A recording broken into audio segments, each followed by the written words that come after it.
Yeah.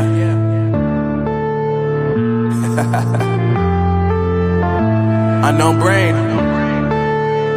Marvin Devine. I'm saying bye to all the lies and all the times you cried, saying that I wasn't right, yet I was right by your side. You manipulator, playing games, your friends commentators, and I don't know what you say about our private conversations, but it's got them hating. Thanks to all the rumors you be claiming. It's cool, I'm done with you, so they can throw you a celebration. You gon' hate it when you see me with somebody living better. I'm trying to tell you that me just doing me gon' have you jealous. I know that I gotta stay away from all your games, yeah. I know that I found somebody else to love me one day, yeah. You'll realize the grass ain't greener on the other side, no. You did me dirty for the last time, so now I gotta say goodbye.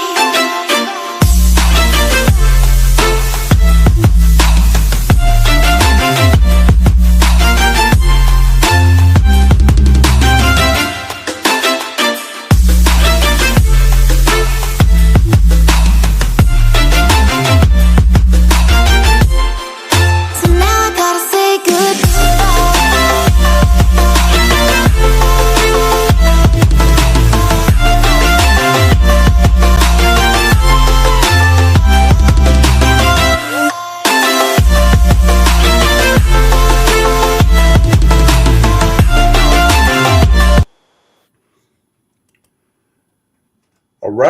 All right. How's everybody doing on this Friday evening or Friday morning, whatever time it is, wherever you are? My name is 12 Gauge. Welcome to my channel, 12 Gauge Investigative. You know, I have to start a little early because there's just so much going on in this case. I'm going to have to start a little early in order to get it all out there. Well, I hope that you guys are having an awesome day, the beginning to the weekend. Rondi Potter, how's it going? Hope you're doing okay. Hope you're doing wonderful. Wonderful. You know, like I said, there's so much going on in this case that we just had a drop. The Syray testimony, and I will be going over that. But first, I want to drop a lot of stuff on you, a lot of information, and I hope that you're ready for it. Are you ready for it? I hope you are, because it's about to get heavy. It's about to get heavy up in here.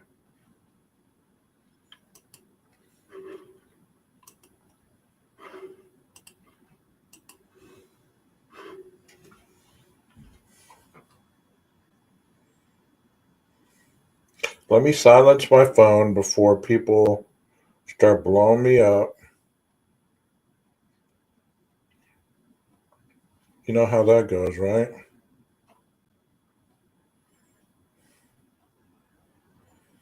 And people might have not got this notification because it was scheduled at 6. And they might not have gotten it. But regardless, here we go. I'm going to start with this video and then we're going to go on from here. So I hope you're ready for the good stuff. Here we go. Inside the Idaho murders, you have to go outside the state to DeSales University in Pennsylvania, where Brian Kohberger got his master's in criminology in 2021. But was he studying to catch criminals or become one? DeSales University, in response to our questions, issued new statements. AJ Janavel shares what he learned.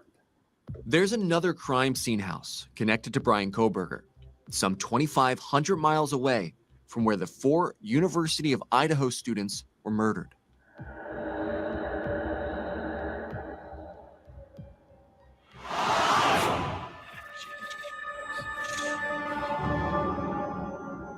DeSales University showcases the crime scene house on Taylor Drive and its hands-on training for students considering a criminal justice degree. The faculty includes leading experts in the field, and there are internships created specifically for DeSales students at the regional forensic lab, area police departments, and the local coroner's office. So, when you hear Kohberger studied under Dr. Catherine Ramsland at DeSales, who is considered one of the nation's leading authorities on serial killers, and that part of his coursework included a survey asking criminals how they plan their crimes and how it felt to commit them, it might give you a real Dexter moment. Showtime's fictional crime scene expert who doesn't just solve murders, he commits them too. With Kohberger, it's easy to start asking yourself, did this person really want to be a member of law enforcement? Or was this just the safest and closest way they could get to whatever kind of demons or fantasies that they had been fighting for decades that then eventually came to this? But that would Can you imagine becoming a police officer solving your own crime? I mean, if he would have been with Moscow Police, or Jesus, Pullman Police Department, maybe I think they were aiding in trying to find the perpetrator, but that would have been weird if he would have been on the police department and then ended up being the killer. That's just too much of a stretch for me. But I'm with you on this one, Salty. They did a great series on this. be a gross misunderstanding of what criminal justice really teaches students, according to crime experts and academics. Mary Ellen O'Toole is both. So forensic science is based on the natural sciences. So our students study things that include physics and math and chemistry and biology. It's a science degree, and they're trained to use science in their evaluation of crime scenes. Criminal justice is a social science. It's a great degree, but it doesn't require the types of natural sciences that a forensic degree requires. Dr. O'Toole is a former FBI profiler who now heads up the forensic science program at George Mason University. She says there's absolutely no data that suggests someone with a criminal justice or forensic major is more likely to commit a crime. Instead, the common denominators she finds in her classroom tend to be curiosity and compassion in the face. I'm with her on that. You know, all the theories of, you know, he was a criminal justice major, he was a PhD student, he was this, he was that. So, throw his schooling out of it, bro. Quit putting the labels on him as if he was some psychological genius that he would have been so smart he couldn't get caught. I mean, honestly.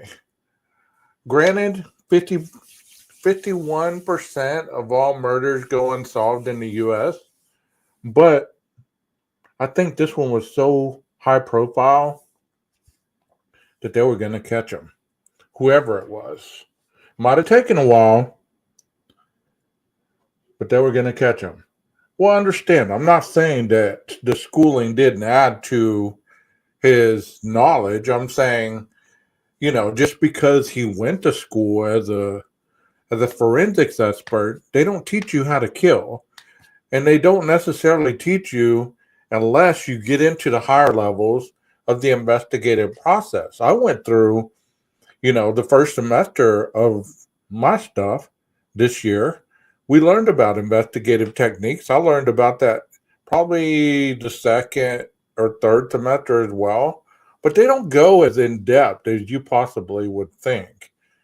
A lot of people have that CSI effect, believing that, you know, if you're going to school for this stuff, then they're teaching you what the other side is going to do. And that's not necessarily true. If you do go and you study serial killers like Bundy and all the other great ones, you know, you're going to learn more from YouTube about those than you probably will in a textbook. And I'm only being honest here. I'm not trying to start an argument or anything like that. I'm just saying that that narrative has gotten old already. That since he was this or since he was that, and people have already given him the damn doctorate, and some creators, which was not true. He was not complete with his doctorate. He was studying for his doctorate. He was in the first semester of his doctorate program. So he was not even complete with that yet. So to say that he was a doctorate student is false because he was not complete with the doctorate yet. Of the unimaginable. To most of us who have never committed a murder, we don't understand it. And our curiosity causes us to say, what happened? How did that person become so divergent in what they've done and what they decided to do, how they hurt or murdered that person? I got to learn more about that. And so to me, when I talk to my own students and my own experience growing up, my students tell me the same thing. They grew up wanting to know the whys and the hows. So what did Kohberger learn? We asked DeSales if he would have gotten hands-on training like the kind seen in the crime scene house video. Well, I'm going to answer that for you, Salty. If you really are I'm not saying that you don't learn those techniques, okay? It could be in the next level, in the master's level program or whatever. As they were showing the house, at the very beginning of this, criminal justice is just that. You're learning more about the court process. You're learning about the laws. You're learning about the judicial system. You're learning about more about the attributes of what it takes to becoming like law enforcement, a corrections officer, or something of that nature. You're not really focusing on just one attribute of it. So it's not just about learning the investigative part of it. There's tons to go into this. So it's very high demand and high velocity in a lot of different areas, Like she just said, most people get drawn into the criminal justice arena because they want to know why. They want to know why, just like we all want to know why.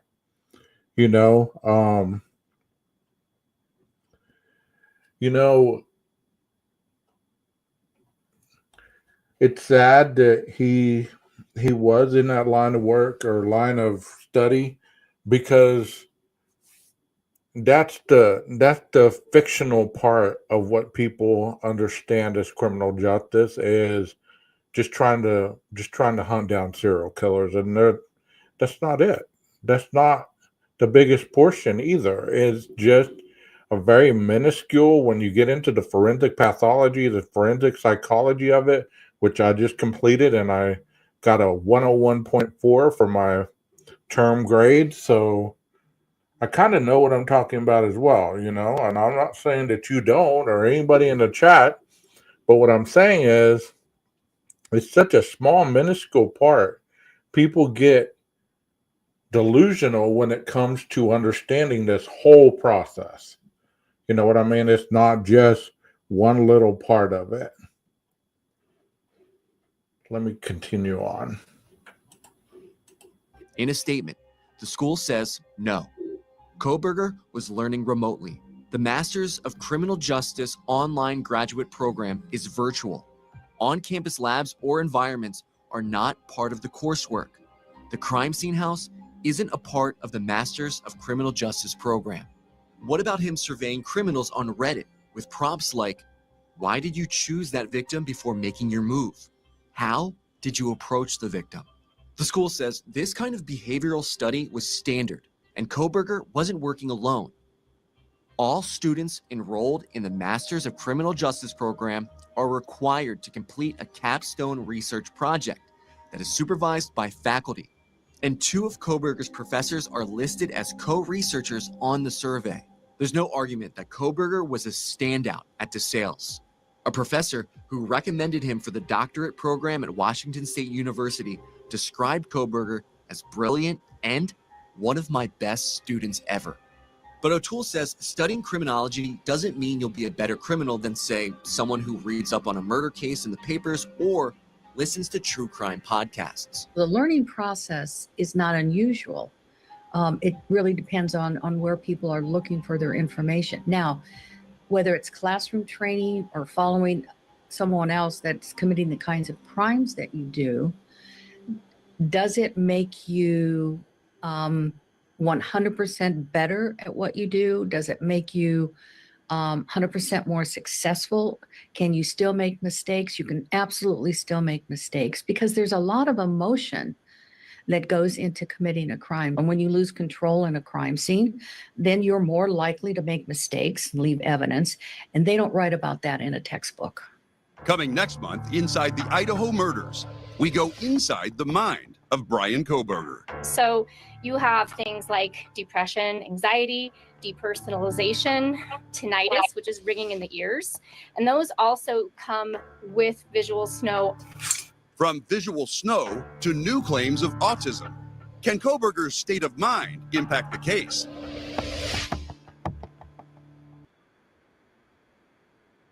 I thought that was very interesting. Very, very interesting. Especially what she said at the end. It doesn't make you a better killer. It just gives you the understanding of the criminal process. And I want to go ahead and go over the article or essay that he wrote regarding his fictional scenario for his final, which is indeed interesting, but the same thing applies here. And I'm not trying to defend him or defend anything that many people already have in their mindset. Just trying to look at this as objective as possible. And when I'm going to read this, I want you to think of a student, okay? I want you to think of a student. You know,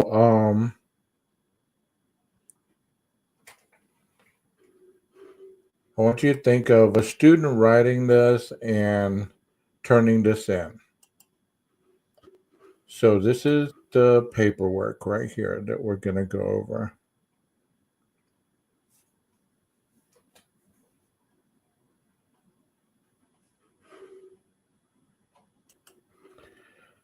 As you can see at the top, it says Brian C. Kohberger, Professor Dave Sipe, Criminal Justice 3361 55-2020. So this is his scenario final.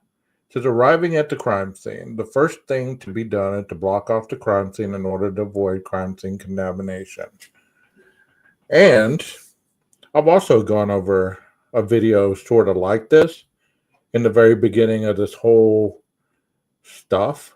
And it's in my library if you want to go check it out, if you want to rummage through all that other Idaho stuff. And I kind of went over all this stuff, and I even gave supporting videos and examples and stuff. So this isn't the first time that I'm talking about this. The first thing to be done is to block off the crime scene in order to avoid crime scene contamination. That's exactly what you do.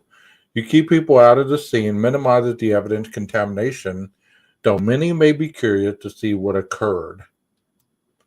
The theory of transfer states that we bring something with us to the crime scene and take something away, thus skewing the crime scene from the original state by contamination. This is because the original state of the crime scene was left by the criminal suspect. A lack of contamination allowed the scene to be a snapshot in time. The curious must be noted and immediately evicted from the scene. So, you know, whenever the police did arrive finally to the 1122 house, I'm sure all this happened. Even if it wasn't this scenario right here, he is right on point as far as to what he's saying. You know, you arrive, you first make sure that there's not a threat to anybody, and then you continue on blocking off the crime scene so that you don't have contamination, because you already would have had contamination in this scenario because of all the people that were walking through the house in the 911 call, as she was asking them to walk upstairs and see if there was any kind of breathing or any kind of motion or movement. So, people to be kept out of the scene include unauthorized civilians and any more than the absolute minimum number of law enforcement agents and forensic crime processors. Waiting for backup to arrive, he's putting this in first person. I should stand guard at the scene, preventing these unauthorized people and even holding back eager officers from entering the scene. Verbatim. I must call my immediate supervisor and inform them of the deceased white female who is approximately 35 years of age. So he used a hypothetical woman, deceased white female, and she's approximately 35 years in age. I must obtain an initial search warrant to search the scene. Failing to do so will mean that evidence is inadmissible. And that's so true. Search warrant to search the scene. There's a difference between a search warrant, what you're looking for in that specific search warrant, and what you can see as you're visually seeing these things as you're walking through the house. Now, if you see evidence as you're walking through the house, you don't need a search warrant to identify. Let's say there's weed on the table. Let's say there's a bloody knife right there on the floor, or there's bullet casings or whatever. These are things that you see in the casual combing of the crime scene. So you don't need a search warrant to put those on the inventory because you've already seen them. They're out in the open. This is another reason why holding the personnel from entering is a key. The coroner must be called in order to pronounce the woman dead, and EMS should be called if they were not already called by the patrol officer 15 minutes earlier, as they would have provided emergency care if the woman showed signs of life. As we know, in 1122, there was no sign of life. So EMS was called, but EMS was told to stand down. This would have been important for many reasons. Her livelihood is one reason. But from the stance of a patrol officer or criminal investigator, she may have been given a dying declaration of her attacker when informed of her impending death. In this case, it was not so much. Forensic services are next on the list to call, as they are best equipped to handle the evidence, process it, and ensure that there is not any contamination. Their van also contains the best equipment for forensic investigation. A cursory search of the immediate area should be done, and any observations should be recorded in my field notes to ensure the integrity of the preliminary case report. Officers who are not needed at the residence should ensure that the general area is searched for anything that stands out as well. This includes the area of the trailer park, which contains 62 trailers. So he went into detail in all this, which is perfect. I mean, this is exactly how it's done. He's documenting every little thing he sees, which this is the way it's supposed to be done. If there is anyone in the trailer, they should be moved out and questioned. Does she have kids? I should gather the following information in my notes as the investigation commences, which will later be included in my preliminary case report when the details of the case culminate. The offense, the time of the day, the date, and approximate time of the offense if known. The identification of the victim, the location of the offense, the method of operation if known, and the identification of the officer. So my friend Molly, who I had on panel a couple weeks ago, was talking about whenever the EMS goes in there, they're to document exactly what they see, who was around, what they noticed, was there sign of life, was there any kind of area with blood, did they notice a weapon, did they notice anything out of the ordinary, was there bruising, was there any of these things that go into their notes that later are written up in a summary. Since the offender was not there, I would be unable to record this information initially, and the specifics of the crime won't be known until confirmed by the crime lab. Getting the approximate time is important and can be indicated by rigor mortis, which sets in about 12 hours, or putrefaction about 10 to 20 days. Man, he's getting right into the details of all this, and I'm not glorifying this. Like I told somebody earlier, you know what? I'm going to present both sides, even if I don't agree with everything that was the initial outcome. You know, I'm going to still present it. You know, there's people that only present one side, and if you go against anything else, it's like they don't agree with you. They get upset or whatever. I'm going to present both sides. Equipment I will have on hand for the investigation. So this is the equipment. Once you get to the crime scene and you pull this equipment out to do the further investigation, to be prepared for the crime scene investigation, I must ensure I have a crime toolkit containing the following. So I've also talked about this. I've talked about when you go into the crime scene, you take photos, you take videos, you take measurements, you take all these statistics so that later on you can have all these photos, even if it's of something that doesn't really have any value. You never know if this case goes cold later on. Somebody can be looking at this further down the line and might see something that you didn't catch the first time around. A 35 millimeter camera or digital camera capable of videotaping with an adequate supply of film and power. A portable lighting system to ensure quality photographs and that I do not miss or step over any evidence. Assorted steel tape measures that can reach at least 25 feet. A ruler or other measurement marking devices. Latent fingerprinting equipment. Gloves to protect the scene from contamination. This will enable that I avoid leaving my latent fingerprints.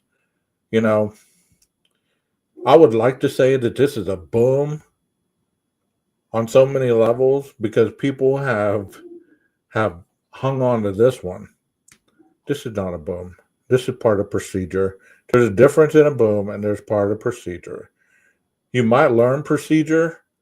Would you use that in a crime? Would you use that in possibly understanding, well, I need to wear gloves to protect the scene from contamination of my own fingerprints? So if you're a criminology student, that might be something you learn, to wear gloves. There's also forensic pathologists, there's forensic psychologists, there's forensic psychiatrists, which deal with the mental component versus the evidence that you present at the trial. So there's a lot of different aspects of investigation in a crime. It just doesn't go with what people are wanting to see as is this one person went to school, so therefore he's more capable or least capable of committing these crimes. So that one's a big one for a lot of people, but it's really not. It's part of protocol.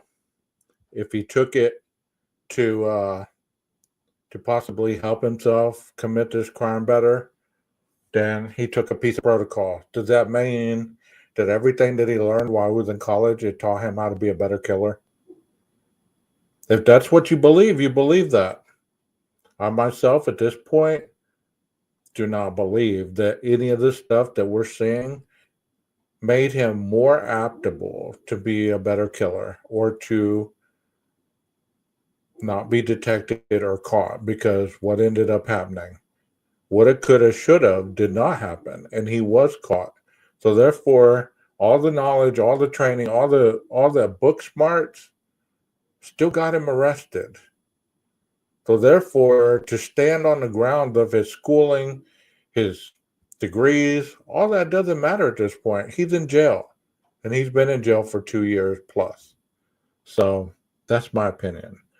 Forceps and small tweezers and a pair of scissors. Hell, he could be plucking his eyebrows with that stuff for all you want to know. I mean, If you say he's using this as a playbook, well, forceps and small tweezers, was he plucking his eyebrows? Was he plucking somebody's mustache? I mean, what was he doing with this stuff? I mean, do you see how silly it sounds? We can make something out of nothing if you want. I mean, it's feasible, but all this is procedure. And I'll keep saying that until the very end. All this is procedure. A small saw to take evidence. For example, drywall. As we noticed in Matty Mogan's room, there was a big cutout of drywall. So chances are they used that saw to cut that out. The killer did not use a saw to cut that out. Did he know to? Of course. If we're going to go down that road, he knew to cut that out. Why didn't he cut it out with him on the way out? Do you see how that sounds? I'm not being condescending. I'm not being a smartass, but I'm just telling you, not everything fits the way you want it to fit. And if it does in your mind, that's cool. But I'm just showing you that not everything that is on here is the crime scene protocol of a killer. Filter paper or small swaths for liquid evidence or trace evidence. Did he trace his own evidence? No. Did he look for his own DNA? Did he swab everything after he killed the people? No, he did not. Various evidence containers for liquid and solid evidence. Of course, he didn't take his own evidence. Of course not. Paper envelopes for physical evidence. And those paper envelopes usually have evidence, signature, date, time, and who signed for it. Who was able to be present as that evidence was being passed along. Casting material to take molds of possible footprints around the perimeter with a rubber container for the mixture. So you're telling me if he knew about casting material to take molds outside, how come we saw a footprint out behind the couch? The big old boot print. At that point, had he taken off the booties and he forgot in a moment of rush, oh, jeez, I took off the booties and the boot went right in the dirt. At that moment, did he take off the boot? No, because it would have left his foot impression, right? But people were making it sound like step by step, this man was just checking off the boxes as he went in to commit this crime and leaving the crime scene. This is not going to be a popular video, I promise you that. There's only 11 right now, and I'm probably going to piss a lot of people off because of my tone, because of the way I'm presenting this. But you know what? At some particular point, you got to stop romanticizing this stuff and get real. There is a CSI effect that we talk about in criminal justice, and that's when people are deluded by what they see on all these CSI investigation shows, all these shows, the next 48, all these shows. They don't show all the aspects of the crime scene investigation. You're only seeing the detectives, and therefore people think that the detective does all the investigative work, and that's not true. Kind of like people are on pain because he could have planted evidence. He could have diluted this. He could have contaminated that. Bro, do you know how many people were involved in this investigation? There's a lot. So to say that one person was capable of investigating this whole crime scene, you're delusional. Because it doesn't really happen like that. And I've said that for a long, long time. A magnifying device should be kept. Crime scene tape for the scene, protective clothing, boot covers, eyewear, fiber-free overalls, face masks, hairnets, gowns, and anything that will prevent me from contaminating the scene with things I bring in with me. Okay, I could see this one too. I could see this one. You know, like I said with the gloves. Okay, this one will tell you. If I wear boot covers or if I wear eyewear, fiber-free overalls, a face mask, a hairnet, anything that prevents the person from contaminating the scene, I could see that. But still, it wasn't a perfect crime scene as we're being told and shown. So he still made mistakes. Protocol. A blue light with yellow glasses, which makes small trace evidence more visible, can be used to ensure that a photo is taken of all the evidence.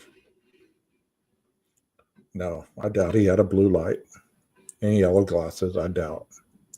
There could be a very small amount of blood somewhere which wouldn't have been sampled, documented, or photographed otherwise. He's telling you this is what people did to investigate the crime at 1122 King Road. So if you're reading this or you're listening to this further on, you will understand that this is how he was pretty much telling you how the crime scene was going to be investigated. That mean he took this and then went and did the total opposite? No, I don't believe so. But that's my beliefs. Entering the home for crime scene documentation and initial photography or videography, I may enter upon judicial approval of the search warrant and should do so with the minimum number of personnel. Of course, you're going in there to photograph. You don't want all these people around. And once again, you don't want them contaminating your crime scene. You're taking videos. You don't want all these people in there. Having too many personnel evident in the photography may put the integrity of the evidence into question and taint the scene. A contamination list should be made, documenting every person who enters and exits the crime scene and why. This includes first responding officers, firefighters, EMTs, family members, criminal investigators, and all crime scene personnel. And I remember a photograph of something being taped on the front door very early on. I think this is what was on that front door, where people had to enter, they had to sign, date, initial, and on the way out, they signed again, just to make sure that you knew who all was in that place. So if their DNA or, they contaminated the evidence, then you would know who more than likely did it. Still, there should not be that many people in the crime scene. Otherwise, contamination will be increased as the theory of exchange inevitably manifests. I must ensure that myself and my fellow crime scene personnel are wearing gloves and other protective equipment to avoid contaminating the scene with latent fingerprints. Okay, so he's wearing gloves again. We get it. I'm venturing to say the man probably wore 3 pairs of gloves. And you're saying that sounds silly. Why would he wear that many pairs of gloves? Because every time you rip one, you tear one off, put it in whatever you're carrying to catch all the stuff that you might tear or break, put it in there, and then you have 2 more uncontaminated pairs of gloves. Because the last thing you want to do is stop mid-crime, put on a new fresh pair of gloves, and go on about your business. You're not going to do that. A fiber-free boot cover would also be ideal to avoid leaving physical footprints or residue from the boot. This one, obviously, he didn't do because there was a boot print out behind the couch. Evidence marker number 3. Anything that is fiber-free and covers the mouth, hair, and overall body would be helpful in avoiding crime scene contamination, since hair, saliva, skin cells, and other bodily fluid or cells may be added to the scene, thus contaminating it. Well, if he was looking for a fiber-free pair of overalls, do they sell those at Walmart? Do they sell those at Dickies? Do they sell those at Dick's Sporting Goods? Because if that's what he got, that would have been another purchase somewhere else. Maybe that purchase hasn't even been found yet. He was dressed all in black. He looked like a firefighter. Don't firefighters wear what they call them, waders? Wouldn't this look like a waiter kinda, the overall thing? Especially if it was black? I don't know. Fibers can be left via the theory of exchange and would contaminate the crime scene from its initial state as the offender left it. So there'd be no contamination because you didn't bring anything in. You didn't, you're taking everything out with you. So that explains why it was such a clean crime scene from all this stuff. If they, it's been stated they got very little, but they got a lot.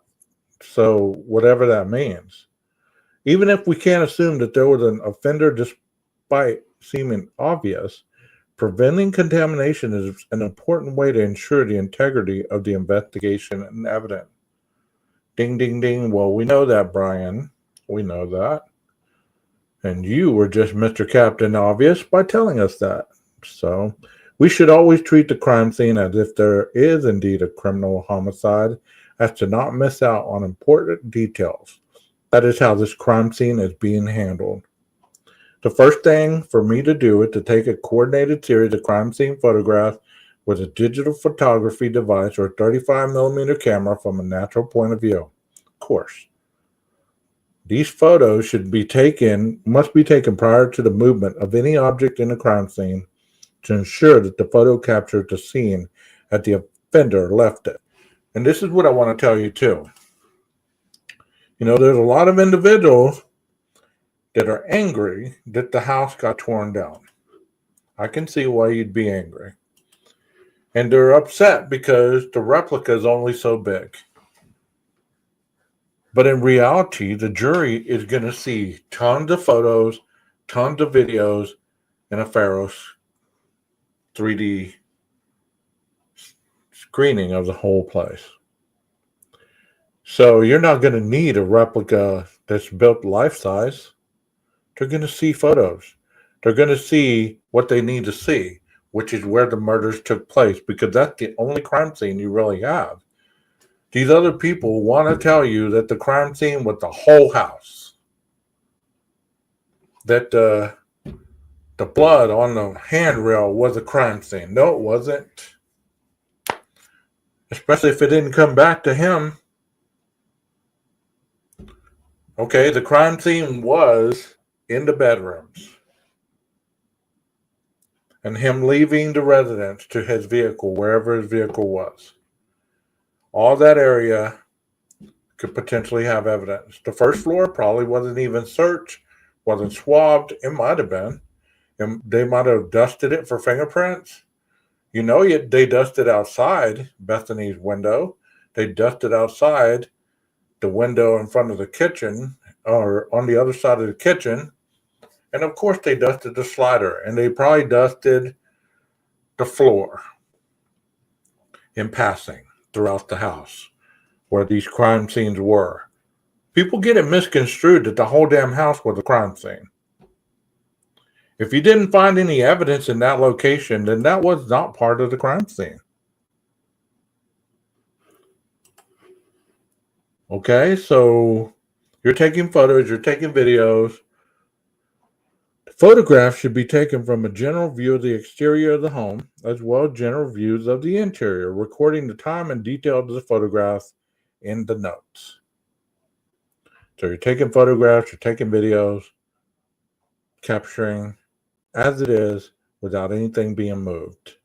Setting up portable lighting ensures that the elements of the crime are adequately illuminated for photographic documentation. So I'm sure there was light set up so they could get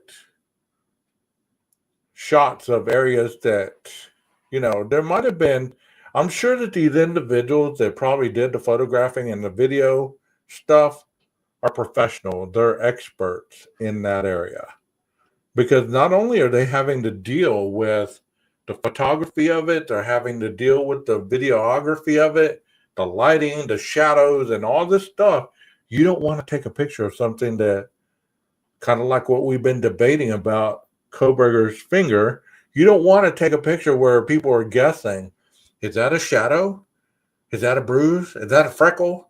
Is that a A hangnail, what is that? Is that blood? You don't want that. You want to be as clear as possible. So there is no doubt. I mean, this is used for both sides.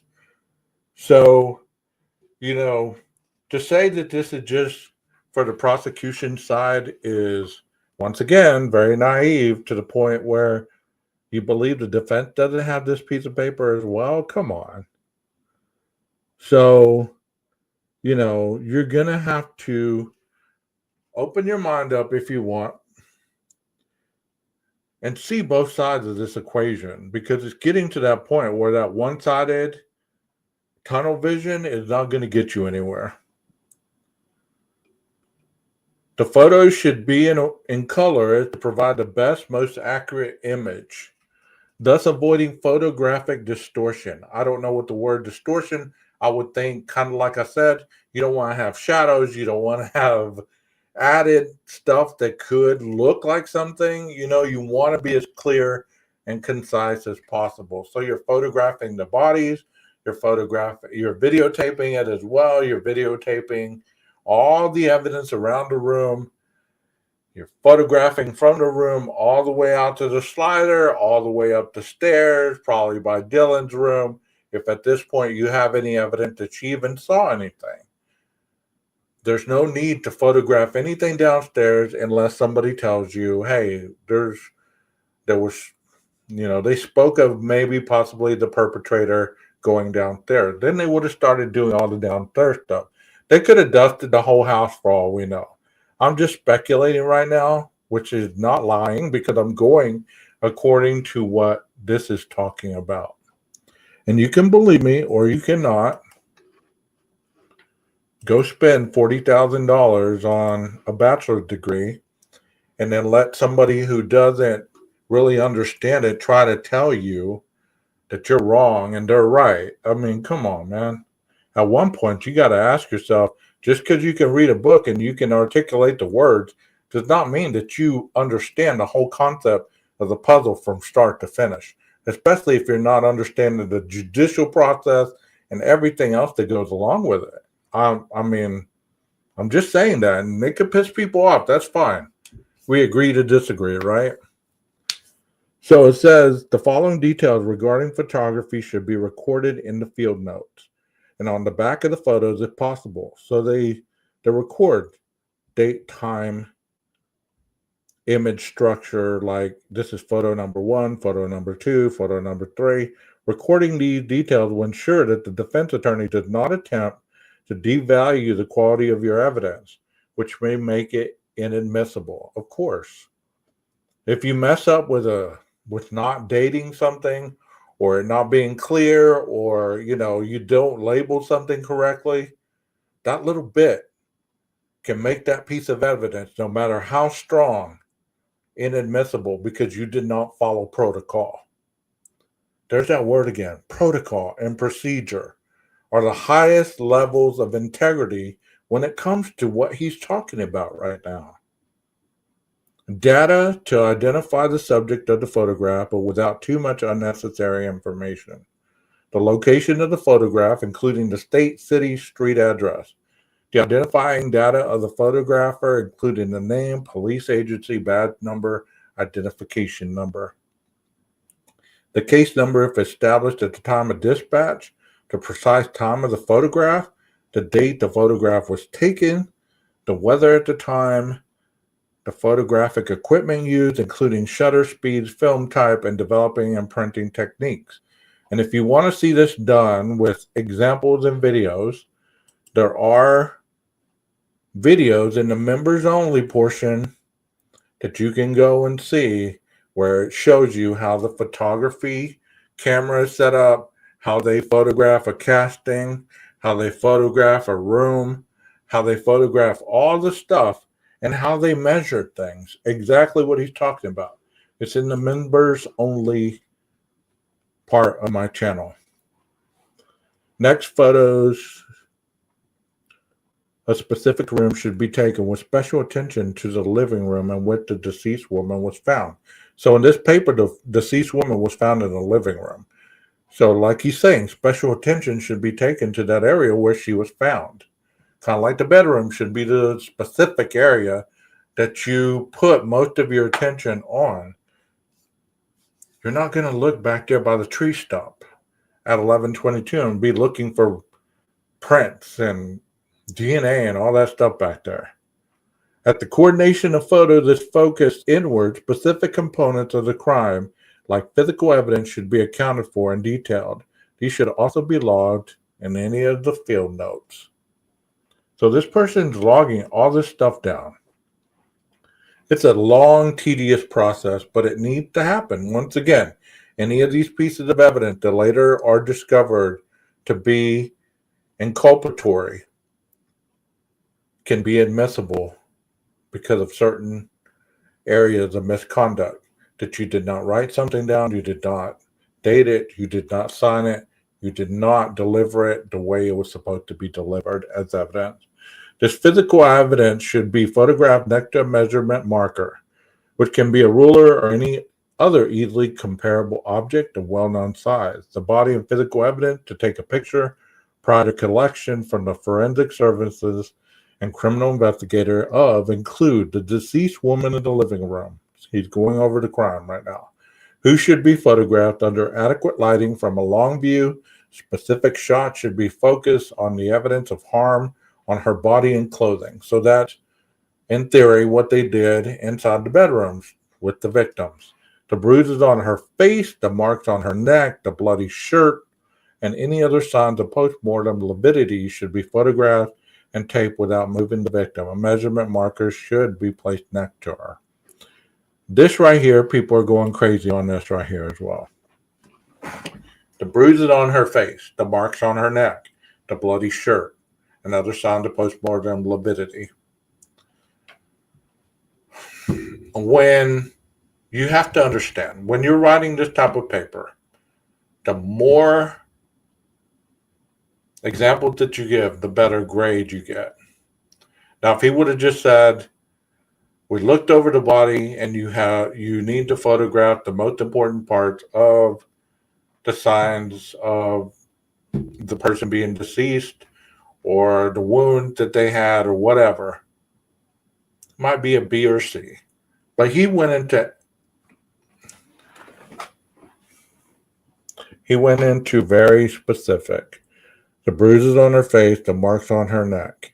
Okay, was he reliving this with muscle memory as he was killing them? We don't know. But once again, this is protocol.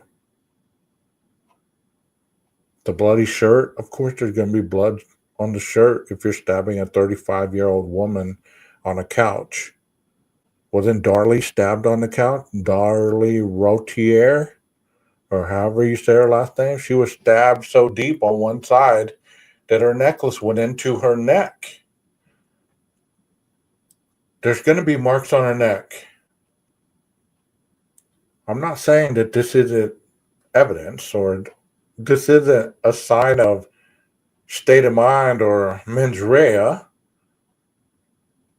but this is a paper we're reading right here. And I know people have broken this down because it gets you clicks. This isn't what they're going to use to convict a man, so it has no value at that point, unless they're able to say, well, look at the correlation. If they talk to the jury and say, look at the correlation of the exam paper that he wrote in the very specific areas where he went into the bruises on her face. And we know that Kaylee had bruises on her face and the marks on her neck. We know that she was strangled. And we know that she had a bloody shirt on, as well as the victim laying next to her. They both had significant wounds that showed post-mortem lividity, as you can see in these photographs. Then they hand them to the jury. It's all about planting that seed. So did he write this as examples, or did he write this as he was already preparing for the murder at 1122 King Road? This will show if an offender moved the woman as to manipulate the crime scene. As we were told, Kaylee was slumped over against the corner on the bed by her parents. And we're told that we weren't told where Maddie was, but through process of elimination, I would say that she was laying either flat on her back or on her stomach on the bed, because the knife sheath was found under her on her right side. So does she have defense wounds? Are there hesitation marks on her related to the knife? Or are these multiple stab wounds? Here's another part that people are fixating on. Does she have defense wounds? Well, we were told that Kaylee had defense wounds, right? We're told that Xana had defense wounds. Almost severed her fingers. Almost severed. She didn't have her fingers severed or cut off. Quit saying that. That didn't happen. No matter who has said what, it's gotten to the point where people are believing what they want to believe. Never has that been stated that her fingers were cut off. Were these related to a knife? Of course, in this crime that he's depicting right here is a stabbing, so it's going to be related to a knife. Are these multiple stab wounds? Of course. If he went more than one, and people are already putting this together, it's like the bruises on her face. Okay, that's what he used, what Dylan saw, the crevice tool. That's what he hit her in the face with. Those were the bruises. I don't know. These must be photographed and taped. Is the mark on her neck related to the hanger near her? The photographs make sure that these items were indeed present at the crime scene. So is there a hanger? Is there a hanger near her? So the individual strangled her by using a hanger. So was it ligature marks? Was it used? What the one with the? I can't think of it right now, but you used something to turn it, and it tightens up around her neck, and they choke you out with it. Most of these questions are speculated until absolutely confirmed by the forensic medical examiner, who can use scientific equation to determine the approximate time of death. This is the maximum that stands even when the scene seems to point to the obvious. The time of death is never entirely accurate, but the photograph could aid in the process as they capture phenomena such as rigor mortis or petrification when the woman was found. So the coroner is going to have these, and it's going to be able for her to detail the time of death a little closer. The knife should be photographed under adequate light where we didn't have a knife, and a marker should be placed under the knife to give the best photographic representation of the evidence. But we didn't have a knife, so the misshapen coat hanger should be photographed under adequate light, and the measurement markers should be placed under the evidence. We don't even know if there was a coat hanger used in the crime at 1122 King Road. So, that's here nor there. The upended furniture and the children's furniture should be photographed firstly from a long view, and when focused specifically on each piece of furniture under adequate lighting with a measurement marker. Damn, he sounds like he's outlining the Darley Rotier murders. All of this should be well documented in the field notes and on the photograph. Is there any sign of forced entry to the home? We know at 1122 there was not. This would be evident by broken glass from the windows and prime marks on the doors or windows surrounding the house. And I believe that that's what those investigators were doing. Were dusting for prints, looking to see if any of those windows had been pried open. This should be photographed, videotaped, and documented. We didn't see any photographs. We didn't see any videotaping, but doesn't mean that it didn't happen. If there is not forced entry, it may be suggested that the woman knew the killer. Interesting statement right here. If there is not forced entry, it may be suggested that the woman knew the killer. Why would he put that in there? Isn't that interesting to you? It is to me. See, it's little things like this that people don't catch because they're so fixated on the other stuff, the gloves, the what he was wearing, all this stuff. We know what a killer wears most of the time. It's not rocket science. But this right here, if there's not forced entry, it may suggest that the woman knew the killer. Then you have to put, well, how did Brian know any of the perpetrators? That's why the surveillance, the stalking, all that other stuff is so relevant. Let me see what the chat is saying. I've been on this for a little bit.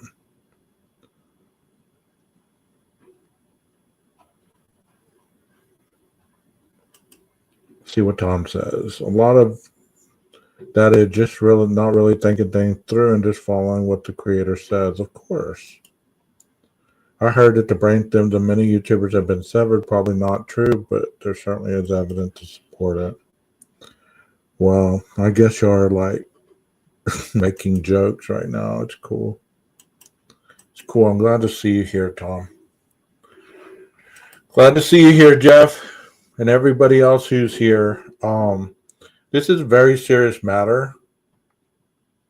So, if people are really going to talk about true crime, and other avenues, then they should take it seriously. It's not a science project. If you're going to read this, then you should understand it. You should know it step by step. And the only reason that I know it, and I'm not trying to brag one bit because I don't like to talk about myself like that, but the only reason I know it is because I've taken tests on this stuff.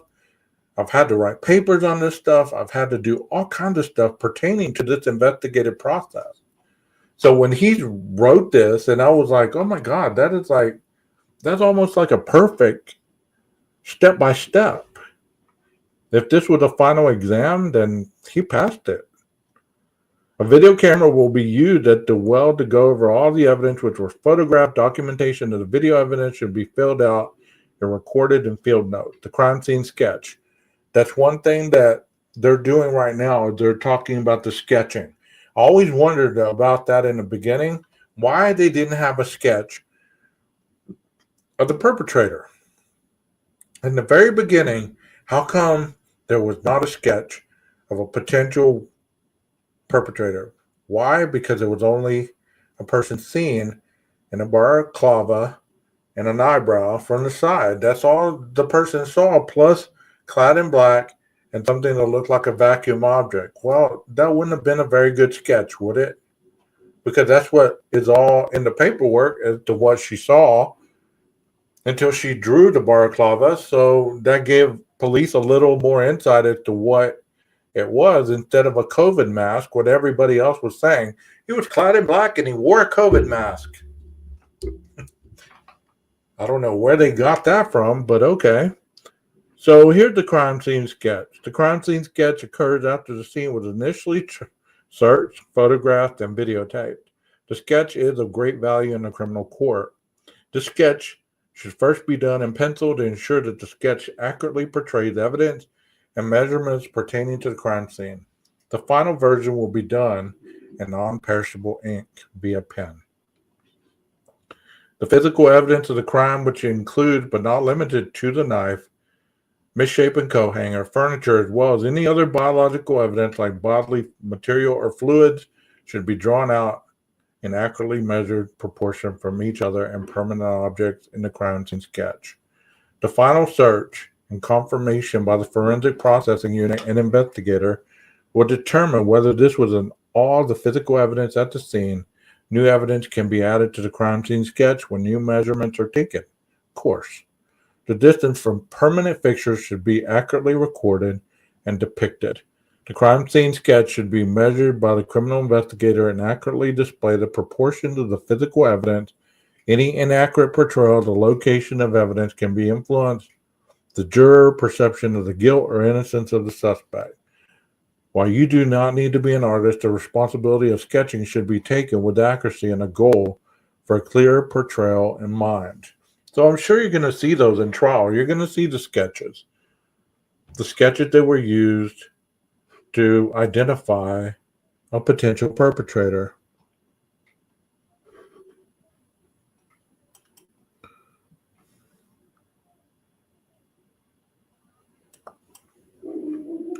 Like I was telling Salty, you don't go to school to learn to be a killer.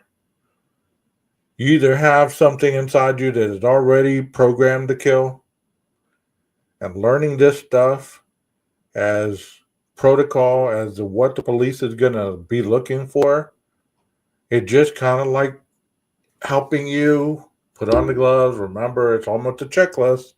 I'm putting on my gloves. I'm putting on my fiber-free overalls. I'm putting on the booties over my boots. I'm putting on this. I'm taping off the ends of my pants areas. I'm taping off the end of the sleeves. I'm doing all this. Might even be wearing, a little bandana so it doesn't catch the sweat under the balaclava.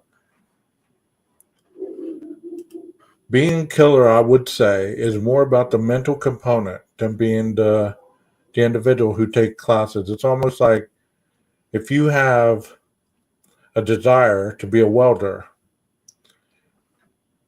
and you've been preparing for it, practicing and all this, once you learn the bookwork, are you not going to be more proficient? Are you going to be using more of the bookwork, or are you going to be using what you learned and taught yourself? I believe that he was a self-teacher. He was an individual that taught himself not only what he was learning, but he taught it in an avenue to try to practice it, to be proficient in what he wanted to do. I believe that he just wanted to kill. He wanted to know what it would like to kill. And I'm going to show some more. This is going to be a long live, so y'all buckle up. Jump on in. Though I can assign another officer to sketch it, I've decided to take this task on. A 25-foot steel measuring tape should be used to record these exact and accurately recorded measurements of the physical evidence and permanent objects in the house. Too much detail shouldn't be included in the sketch to avoid confusion. Movable items unrelated to the crime scene convey details irrelevant to the crime and will be avoided. Extraneous detail, including movable furniture, may cause issues if the jurors recognize that items in the house were moved after the fact. This would be equivalent to crime scene contamination and may render evidence inadmissible.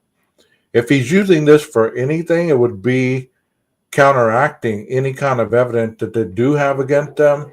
And how was it obtained? Did they follow protocol, aka the Franks hearings that he wanted, or did they contaminate stuff?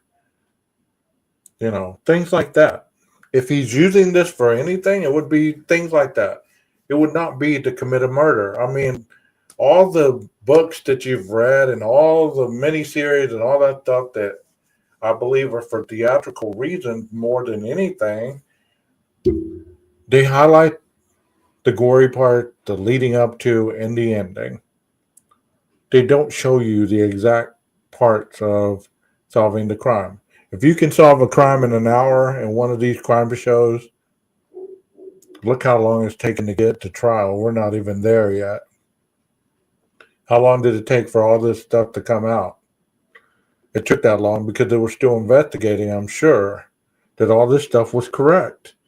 The living room should be sketched out with the deceased woman being drawn in proportion to the knife, coat hanger upended. Furniture, children's furniture, walls, and permanent objects in the house, other rooms or relevant should be included in the sketch.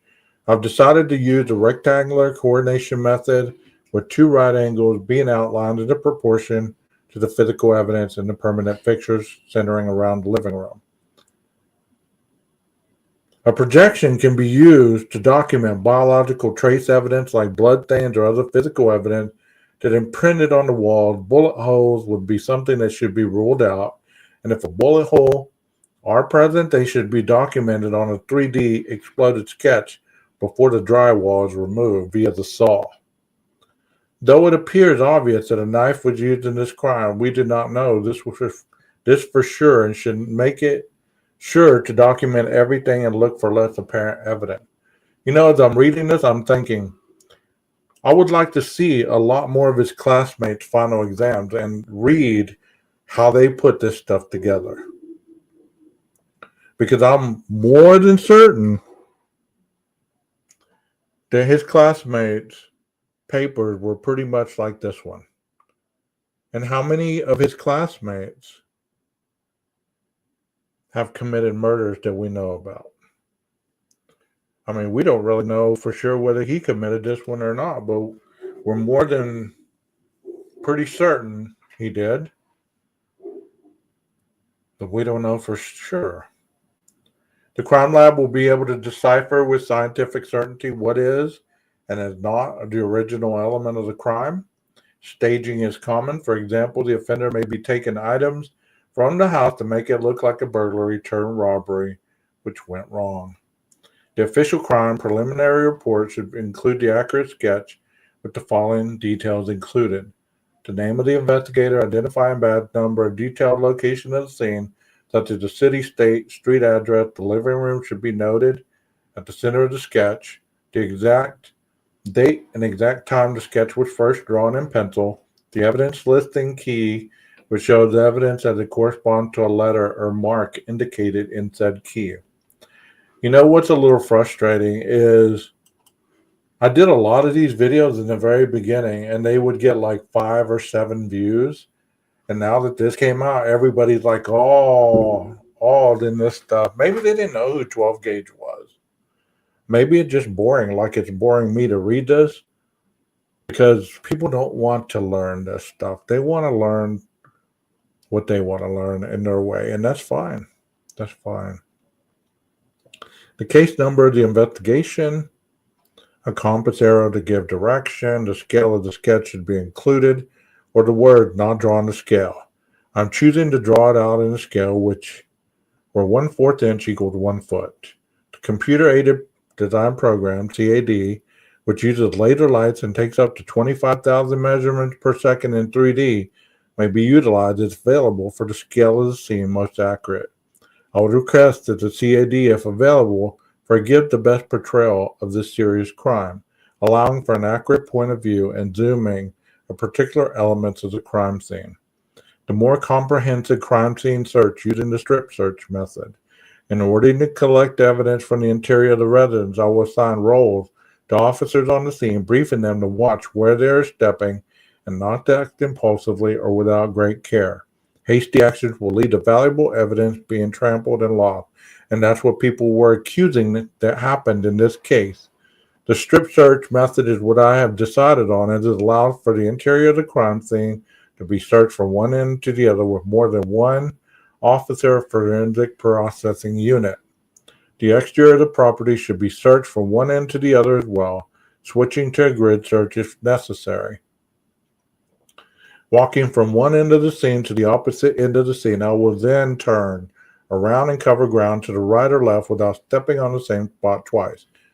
So I ask you, do you really think in the 9 minutes that it took to commit this crime,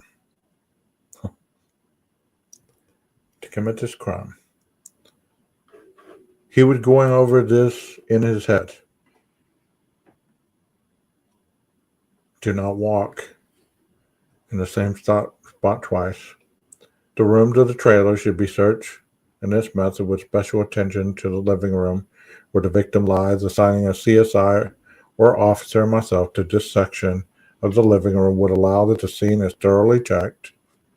As I move from one end to the other, I will make sure that I shine my flashlight ahead of myself to ensure that I do not damage or carry away smaller pieces of physical evidence.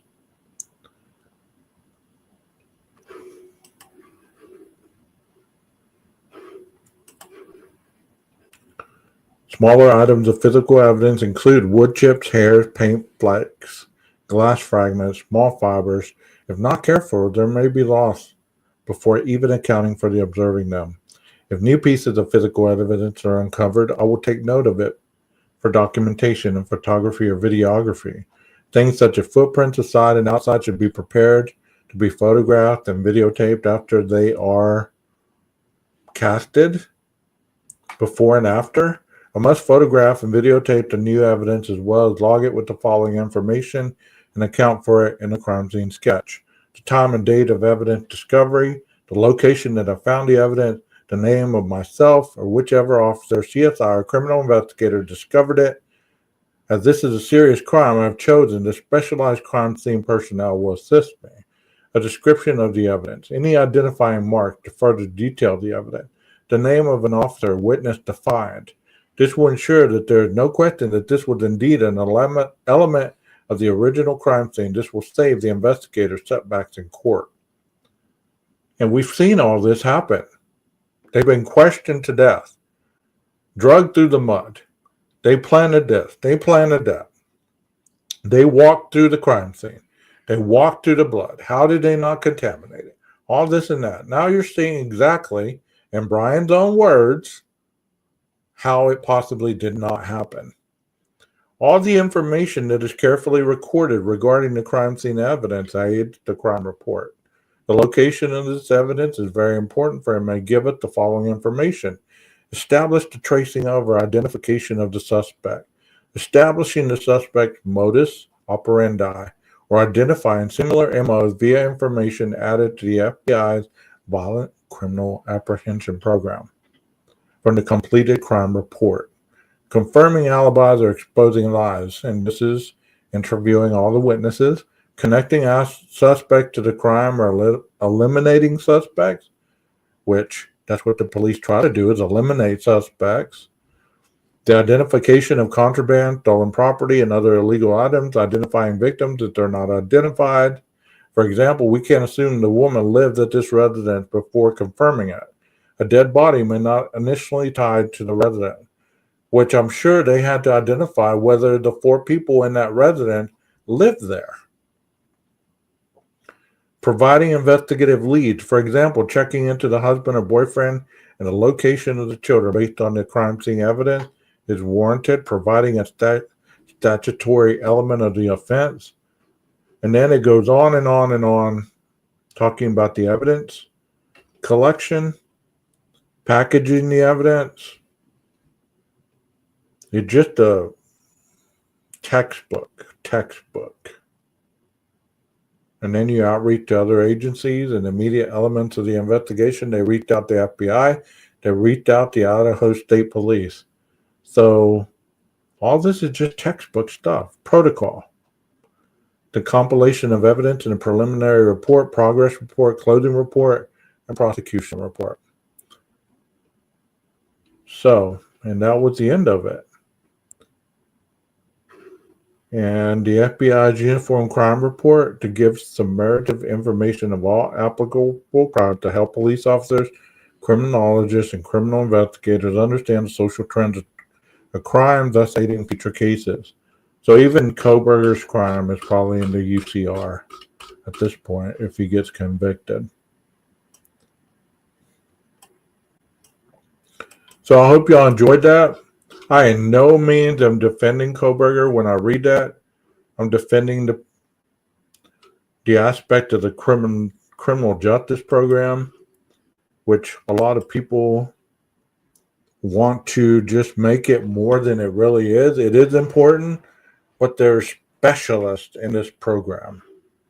There's specialists that go with certain things. They don't all just work together uniformly. And that's why whenever Payne was asked on the stand, who has the evidence? Well, the guy in evidence locker. Well, what did he know what's on the tape? Does he know what tapes are blah, blah, blah? Did they tell him what this and that and the other? Well, of course he wouldn't know. You know? Of course they wouldn't know. He wouldn't know. Because all that stuff is not released to the lead investigator until they're done investigating. And I thought this one was interesting. I might not get through all of it, but I have a couple of others that I want to show you guys. All these documents are on the Idaho website, so I'm not showing you anything that you can't find yourself. And before y'all ask, is 12 Gauge okay? Is he mad? No, I'm not mad. I am okay though. It is Friday. I made it to the end of the week. Like I told you, it kind of aggravates me a little bit when people try to tell me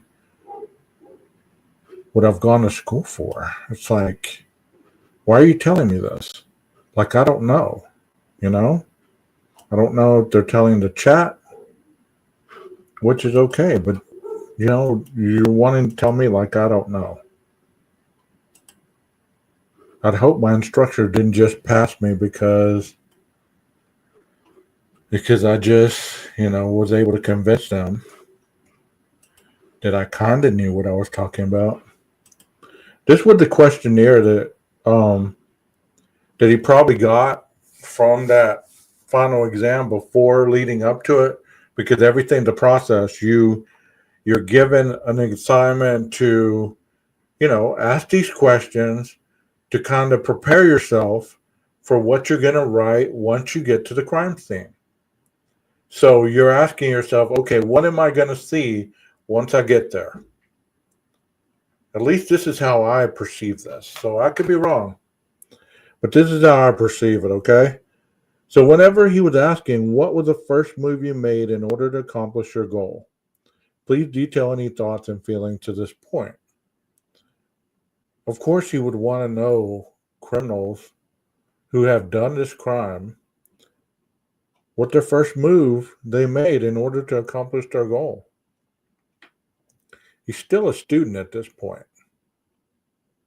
He's still a student.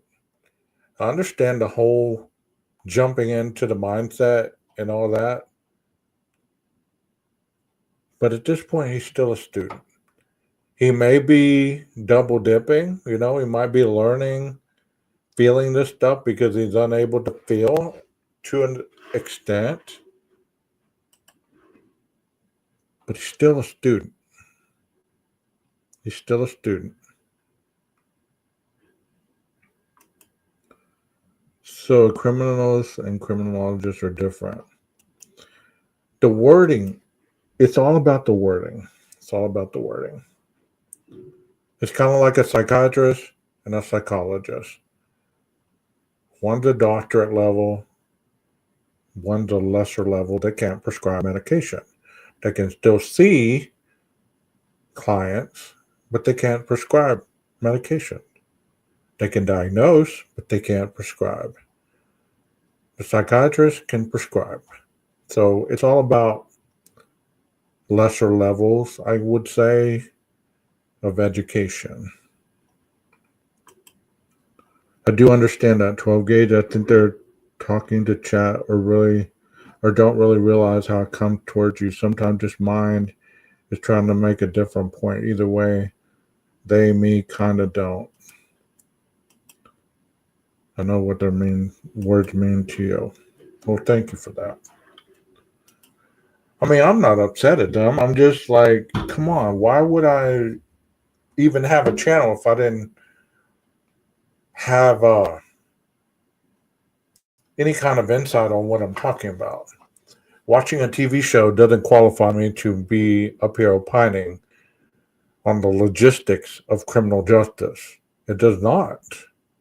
I could watch every crime show on YouTube and I could figure out the wording and how puzzle pieces go together, but it's still totally different when you incorporate the criminal justice or the judicial system part of it, the investigative part of it, the forensic part of it, the psychology part of it, all of it. Like my last class was forensic psychology. So I was dabbling into the mindset of criminals. I don't want to say killers because there's more involved in the criminal justice system than serial killers. It is such a small percentage. It's a criminal education to catch a criminal, not a serial killer. There's profilers, there's all kinds of individuals that specialize in different avenues. Did they all learn the very basic stuff? Of course, I'm sure they all did. Did they learn the master level? Yes.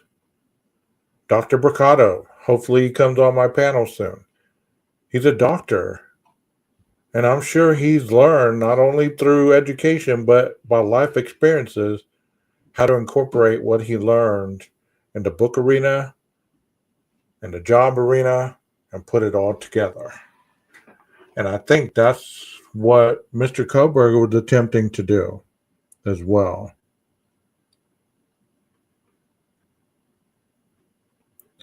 That's a good question. I always wondered why he was interested in BTK. Bind, torture, kill. Yeah. Yeah, you just look in those eyes and there's no real life in them. Did you prepare for the crime before leaving your home? Please detail what you were thinking and feeling at this point. Well, I mean, I would hope that people would be preparing. And like what I heard in that video, this survey or questionnaire that was done was just not done by Mr. Kohberger. It was done as a collaborative conjunction of a group project. So these questions, among with the others, were all collaboratively put together by a group trying to get the answers that they were looking for to kind of get into the mindset or the psyche of the thoughts and the feelings of criminals. Not killers, criminals. Please detail what you were thinking and feeling at this point. Before leaving, is there anything else that you did? Did you wash your hands? Did you go to the bathroom? Did you make sure you didn't leave a candle on? What did you do? Did you make sure you didn't forget the knife, sharpener, sheath, the backpack? Did you make sure you got everything in your kill kit so that, once you got to the crime scene, you wouldn't be scurrying around for scissors or something to cut the tape with if you somehow left the knife or dropped it or whatever? There's so much that could go wrong. But many people have this mentality that this was a perfect crime. That he walked through the crime scene like a robot. And that's what enabled him not to transfer any evidence. But there is evidence. We just haven't heard about it. Other than what we've heard, I'm sure there's more. I'm sure there's more tying this man to this crime than what we've heard. And most of it is probably going to be in the rooms where the crimes occurred. They didn't occur in the kitchen. They didn't occur in the living room. They didn't occur in the bathroom. They didn't occur in any of these areas. But isn't it interesting how many people want to spend their time and their energy talking about the what ifs, or could it have been, or this person this, or this person that. This person's name got brought up. Okay, well, were they in the bedrooms? Were they the one clad in black? I saw something earlier that said Bethany texted or called Dylan at 2:53. What else was happening at 2:53? And then they shot to the scene where Saeed was getting the light shined in his eyes coming across the street with the two beers in his hand. So that in itself can bring conjuncture. Could Saeed have just been walking out the King Roadhouse, messing with Bethany? See, that's what people want you to think when they say stuff like that. Because to many people, this is how it all adds up. From his last photo, he thought he did it perfectly. Well, I could say yes and I could say no. I don't know why he would be throwing up the thumbs up. That's not going to be neither here nor there. Unless he admits to what he thought when he was putting that thumbs up, nobody's ever going to know. But, we can assume that's why you put the all's good. I mean, you know. After committing the crime, what were you thinking and feeling? After you committed that crime, what were you thinking and feeling? Were you elated? Were you exhausted? Were you feeling exhausted? Were you feeling overwhelmed? What were you thinking and feeling? Before making your move, how did you approach the victim or the target? Please detail what you were thinking or feeling. See, none of this is attributing the physical aspect. None of this is asking in detail, did you put on the gloves? Did you put on the booties? Did you make sure that you taped off the legs, taped off the wrist? How maybe even taped off around the balaclava, around the neck? To make sure that you did all that? No, it's asking about thoughts and feelings, which is a mental component. They're trying to get in the mindset, the psychology of an individual who is committing these crimes. It's not about the physical aspect. The forensic psychology of it, the mental. Before making your move, how did you approach the victim or the target? Please detail what you were thinking and feeling. After arriving, what step did you take prior to locating the victim or the target, person or the object? Please detail your thoughts or your feelings. They're not saying, give me the play-by-play leading up to your target. No, they're not saying it. They're not asking that. They're asking to give in detail your thoughts and your feelings. Why did you choose the victim or the target over others? Why did you choose that victim or target over others? And once again, I'm not defending Kohberger, but this was a group project. This was not a Kohberger project, as we've been told by so many people. I want to go over another thing that I found earlier. This was interesting. It's long, but it's interesting to me. It is I'll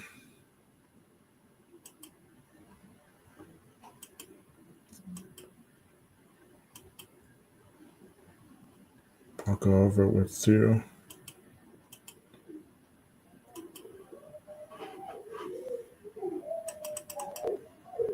Oh, I have this up already.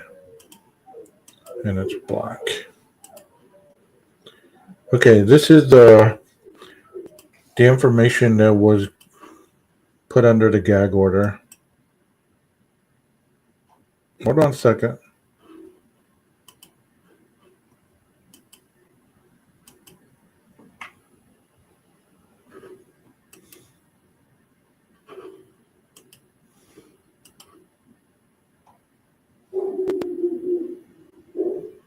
Hold on, that's the wrong one. If he knew there was mostly women, I could see him thinking they don't usually have guns. True.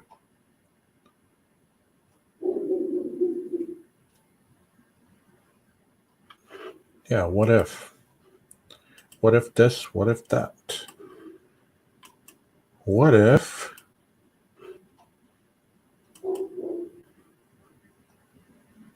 And a dog's loud, huh? Okay, I guess I'm going to go over the Syray thing that just hit today, and then I'll do the other one. This says, the affidavit of Syray, vague and undisclosed expert testimony, essay in balance. Says, State of Arizona, County of Maricopa. I'm an adult over the age of 18. I have personal knowledge of the facts set forth in this affidavit. To avoid repetition, please refer to my training and experience in the accompanying affidavit of Syray for referencing timing data. So there's his. In preparing this affidavit, I have reviewed a motion in limine number 2, vague and undisclosed expert testimony filed by the defendant on 2/24/25. I have reviewed all of the state's responses in reference to this motion, as well as SA Balance's, Special Agent Balance's draft report and final report. I am addressing the matter of FBI Special Agent Nicholas Balance anticipated testimony in this affidavit and what has not been disclosed. I reviewed the initial report's final report, first discord, second disclosures, and now the third disclosure. Despite this progression of disclosure, Special Agent Balance's opinions on the relevant issues at hand still have not been disclosed. I reviewed disclosures in reference to Special Agent Balance's interpretations and opinions relating to the AT&T call detail records. They are vague and at times contradictory. At this time, I am unable to identify his methodologies and/or resulting opinions on most of his work, preventing me from any real analysis to determine the basis of his opinions. The disclosures in reference to the facts and data relied on by Special Agent Balances to form his opinions regarding AT&T cell detail records are conflicting and void of substance. His work did not contain his methodology other than a paragraph. He did not mention AT&T handoff data, drive test mapping, or other critical methodology required in this analysis. The report does not provide explanation why SA Balance may or may not rely on AT&T data, preventing me from any real analysis of his opinion. I regularly work as a subject matter expert, and it is standard in my field for experts' opinion to be well documented and based on accepted best practice or methodology. The facts and data relied upon to reach an opinion are known and disclosed. Special Agent Balance's work is a departure from the field standard. He has not disclosed his methodology and analysis for his opinions. This is partially due to contradicting methodologies that have been disclosed. This is partially due to vague work product absent of any real substance at the facts and data. This is partially due to changes that evolved through iterations of work product without explanation and documented by facts and data as a basis. I did note that Special Agent Balance has a dual role in this case. He is an expert witness for the state, and using these same skills, he was involved in the actual investigation from the onset. He was co-located with the investigators throughout the investigation. His opinions and interpretations were relied on by investigators and prosecutors. These interpretations and opinions found their way into every probable cause statement supporting search warrants against the defendant. He is referenced in nearly every search warrant issued. His opinions and interpretations were an integral piece of building probable cause against the defendant. Unfortunately, most of his opinions and interpretations provided to investigators and prosecutors were not supported by the evidence in this case. It is this very reason I was awaiting SA Balance's report detailing the facts, data, methodology, and analysis relied on to make such egregious errors. I expected to see work that explained the conclusions as well as properly addressing omitted analysis and errors in the work. The omitted work in this case is exculpatory to Mr. Kohberger. The intentional omission of the exculpatory evidence. SA Balance did not include analysis of AT&T handoff data provided by AT&T for the defendant's mobile device on November 13, 2022, between the hours of 2:30 a.m. and 3 a.m. See, like I was telling you, if people do not do their jobs correctly, and he's saying, this is Shire saying that this could be exculpatory because he didn't do his job correctly. I'm not saying he didn't, but based on this document at this point, he's showing that he didn't do what he was supposed to do correctly based on their methodologies, which they could both have different methodologies. That's neither here nor there. At this point, it just looks like he didn't do his job to the best as he could have. So, SA Balance did not include an analysis of the AT&T data regarding 23 time periods in this report that he appears to be suggesting the defendant was or very near the home, near the crime scene. This opinion appears to be based on the cell tower connections, primarily handoff connections in the defendant's AT&T record. It is difficult to determine the process or methodology SA Balance relied on to suggest this connection for several reasons, because the AT&T records do not support the statement.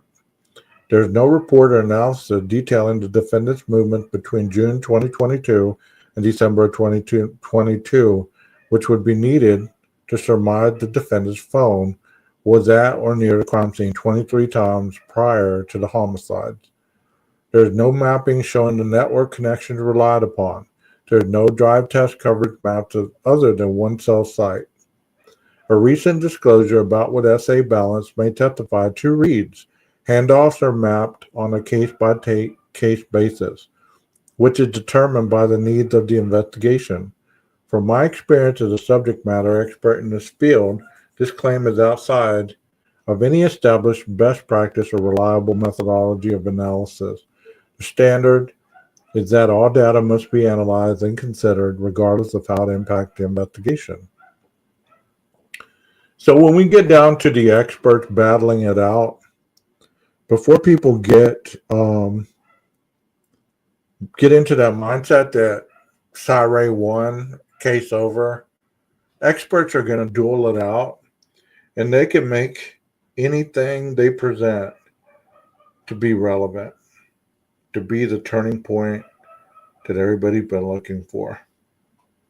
So, with that being said, what I'm reading, it makes it sound like the FBI didn't, or the special agent didn't do a job correctly. I reviewed the disclosures about what SA Balance will testify to and do not find the disclosures provide further analysis to support his opinions. The first cell site recorded in this session is the only cell site that is chosen based on measurements made by the cell phone representing the best signal from these measurements and ranking of surrounding cell sites. So this is what Siree is saying. So if Balance gets on, or we see his paperwork, it's going to be a total contradiction to what Siree is saying right here. This is not the final end all. Okay, so before people get on their high horse and start saying Siree won the game, blah blah blah, he's the one, da da da, he's the one that's gonna free Brian, they should let him go tomorrow, blah blah blah, all this stuff. That's not how it works. And that's what I was saying earlier. There's protocols, the court processes. That's why it's so infuriating when people demand people to be interrogated. They haven't even been a suspect in the crime. They want people to be let go because somebody on YouTube found something that makes sense to them, and they should turn it over to the judge the next day, and that little bit of evidence is enough to set the defendant free. It doesn't happen that way. These aren't those movie moments where at the last minute somebody bursts through the door. I got something special to say that's going to set this person free. It's not going to happen like that. These experts are going to go round and round and round and round and round and round, and they're going to confuse all the information until they get the desired result, which is to ultimately probably confuse the jury as to what is right and what is wrong. The theory can be disproven with the AT&T record themselves. This response does not explain why he would use handoff data at certain times while ignoring it at other times. The coverage maps are created using the actual measurement taken by the GAR and Interpolitan using the natural neighbor algorithm. In other words, it's looking at a known values at known location to determine the expected value at a location where your measurement could not have been taken. The natural neighbor algorithm was first published by Robin Simpsons in 1981 and is widely accepted in both academia and as an industrial standard in determining the coverage of a particular cell site within a broader cellular network. And this is what you're going to get. You're going to get a lot of this. This is how I'm basing my theory. See, they're not basing it on case law like the other in the court, like the attorneys are based on case law. These individuals are going to be basing it on people they studied under, people that have written books, people that presented a theory that they incorporated, that they built upon, that, you know, goes against what this other guy is saying. I mean, that's what you're going to get. So please do not take these as the end all. We haven't even gone to trial. The statement falls well short of any real disclosure of how the GAR product estimates cell site covering areas. I have been in direct contact with Gladiator Forensics, and this statement contradicts what Gladiator Forensics communicated to me about their own products. A recent disclosure states page 13 depicts cellular phone usage by the 8458 phone on November 13, 2022. And Balance is expected to testify that when the 8458 phone interacted with the AT&T network at 2:47:29 a.m., the phone was not at Brian Kohberger's residence marked BK on the map. Rather, it was southeast of the Brian Kohberger residence as depicted by the drive test data. Balance is also expected to testify that he analyzed additional handoff data that occurred during the data session, and that an 8458 phone stopped communicating with the network at 2:54:45. This disclosure does not provide an analysis or opinion as to what SA Balance found when he analyzed the additional handoff data that occurred during this data session. This is the very data I previously testified about having been omitted from SA Balance's work, product, and opinions. SA Balance conducted a significant amount of drive test data, had not provided that data to support his work. Drive test data is collected when an investigator takes radio frequency survey equipment out into the field and collects signal measurements of cellular network. By driving specific grid patterns through an area, it is possible to capture enough data to reliably estimate a cell site's coverage area. In this case, SA Balance and SA Kennedy spent several days conducting drive tests in and around Pullman and Moscow. In all, they collected well over 500,000 data points, enough data points to effectively map the coverage areas of all relevant cell sites related to this case, that being roughly 24 cell sectors. SA Balance has only produced coverage mapping for 4 sectors. SA Balance has collected the required data and does not have access to the required software to map all the sectors he analyzed in his drive test efforts. The conversion of raw data to a coverage image is relatively non-existent when compared to the effort required to collect the raw data. SA Balance, in accordance with FBI CAS policy, had his work product peer-reviewed by another FBI CAS agent, SA Kennedy. Their official report stating SA Kennedy did peer review SA Balance's work product and signed off as it being complete and accurate. I created the first subject matter expert certification course in the United States in this field for state and local law enforcement. I have taught this course for over a decade, certifying over 100 subject matter experts in this field. Part of this course includes a peer review process. The standards in this field dictate that data must support a peer review. I personally completed well over 50 peer reviews myself. The state has not disclosed the required data to support a peer review of SA Balance's work. So there you have it. And like I said, this is what we're going to see. This is what we're going to see between both of them. Now we're going to see Balance counteract that, right? And he's going to show, well, this is what I did do, and this is how I did, did get the communication cast report and all this. Possibly he didn't save his work for whatever reason. I don't know why he wouldn't have. I thought this was interesting, this next one. And I'm going to show you, and this is probably going to be the last little bit that I do because it's almost 2 hours. And like I said, I like to be multidimensional, where I'm just not sticking on one side. That gets so old. It doesn't mean innocence or guilt at this point. It means evidence versus stuff that is not going to be even in the evidence, you know? That's where we're at right now. Stop talking about innocence and guilt.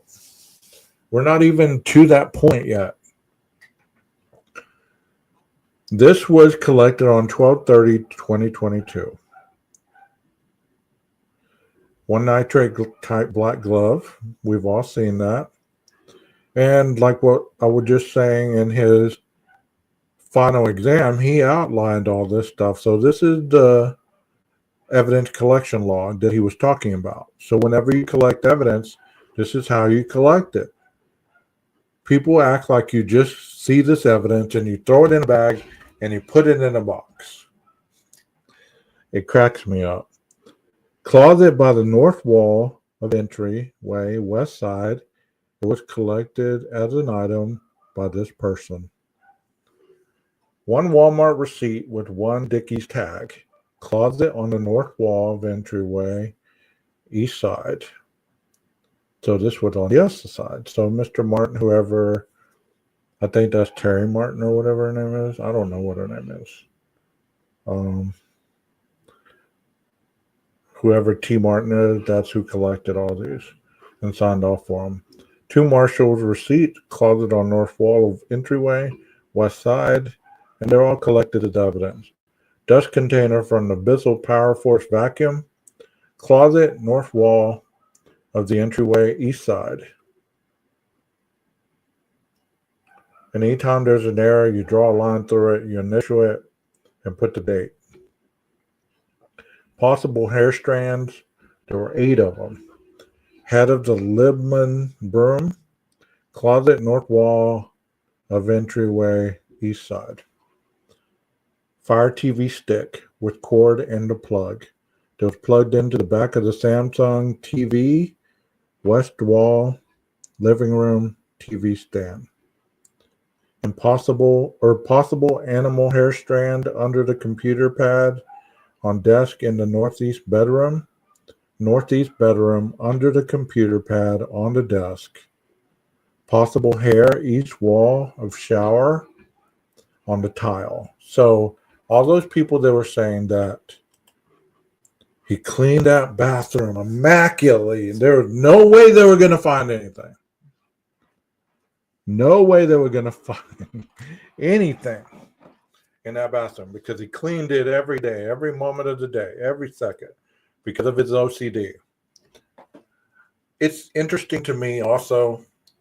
I would suggest that individuals really look up these diagnoses and they understand them. That not everybody is the same when it comes to what you get off Google. Not one person fits every OCD diagnosis that they may give. There are different types of OCD. So to say the man had ASD, OCD, bipolar, whatever the hell, does not mean that he's going to act just like your crazy ex who had bipolar and tried to stab you or try to run you over or spend all your money or cheated with your best friend. I mean, come on. If you can't be open-minded, don't speak on it because not one shoe fits all. And could he potentially have these aspects? Of course. But we're not one-dimensional enough to just put everything in one box. If you're that way about true crime, you need to stop watching it because it doesn't work that way. This is interesting, though. The possible hair under the computer pad on the desk in the northeast bedroom. Computer pad on desk in northeast bedroom. So they found possible hair, probably his. He probably sheds like Murphy does. I mean, they both have curly hair. So here's a stereotype, okay? Curly-haired people shed everywhere they go. So since he had curly hair, he shed all over the place. That's, he could have, I don't even know where to go with that. But, I mean, that's the type of stuff I hear day in, day out, One possible hair strand from uncased pillow on the north side of the bed, northeast bedroom. And this is the person who got that, T. Martinez.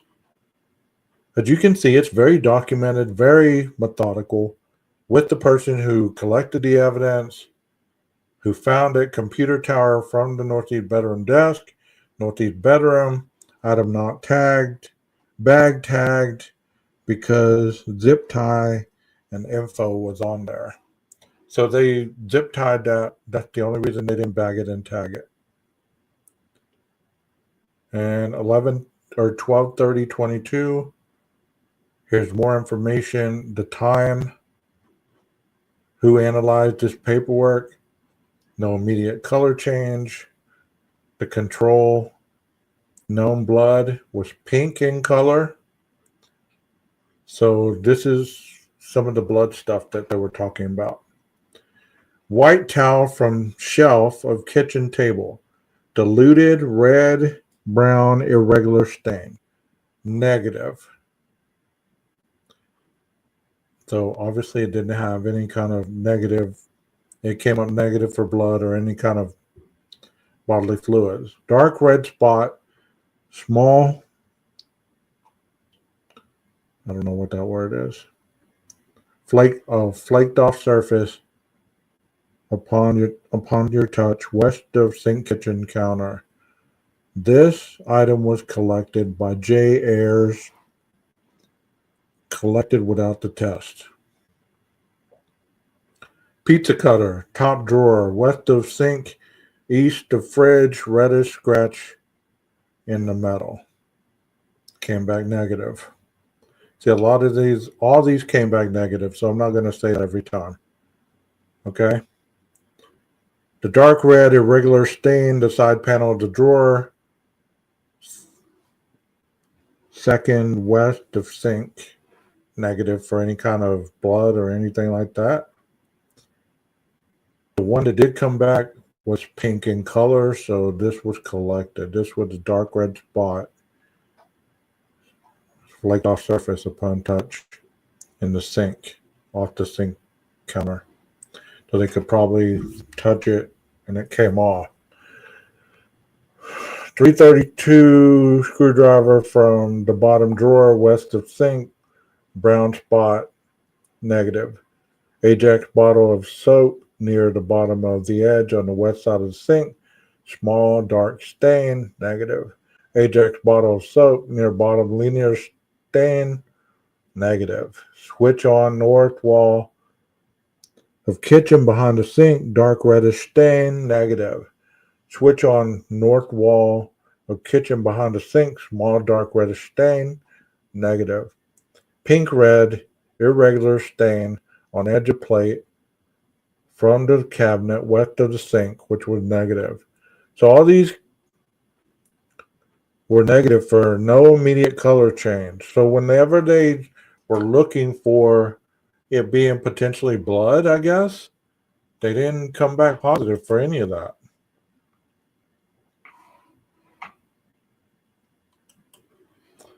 So here's another one. Microwave on counter in the kitchen, northeast corner, dark reddish long stain in the back. Negative. Dark discoloration and gout of counter tile just south of the microwave. Negative. Orange drip south wall of the kitchen east of the window. Negative. Northeast bedroom, northeast closet, interior of north door, dark red stains, multiple irregular and pieces. Negative. Small red, brown stain on the exterior door of the northeast closet and northeast bedroom, north door. Negative. So, as I'm reading these, I'm thinking if they were going to walk through my little room right here that I have my computer, how many stains would they find that were red or dark in color? There'd be a lot of them. Does that mean that they were all blood or dried up blood or anything like that? No. There's a lot of things that you spill. There's a reason for these stains. But people want to instantly say this is dried up blood. So if you test it, there's going to be platelets that have been dried or any kind of blood material that you can analyze to tell you, and it's going to change color to tell you that this is potentially a blood based object. Edge of south door, northeast closet, northeast bedroom, very small red brown stain, negative. Interior of south closet door, north door, paint stains, white marks, northeast room, negative. Two small reddish brown, irregular stain inside of south closet north. So this was all done upon sweeping the apartment. To say that these stains didn't come out later on as anything else, anything's possible. White towel on black and brown stool, dark brown stain, and the towel fibers, negative. So this evidence was turned over to Ann Taylor. Gray smear, interior of south door of south closet, northeast bedroom. See, they went through and they methodically, this is 166 pages. So as you can see, all this stuff that they looked into, it was all negative. But that's not to say that there wasn't evidence at that apartment. He just cleaned the hell out of it.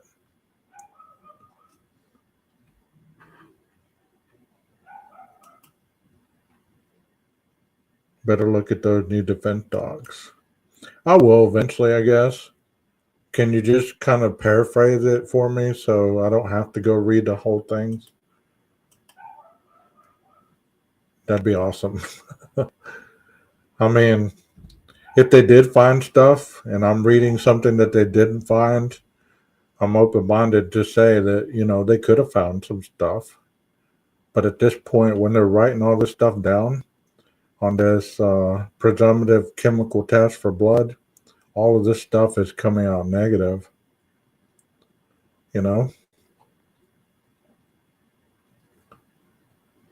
So just paraphrase what the documents say, if you could, for us.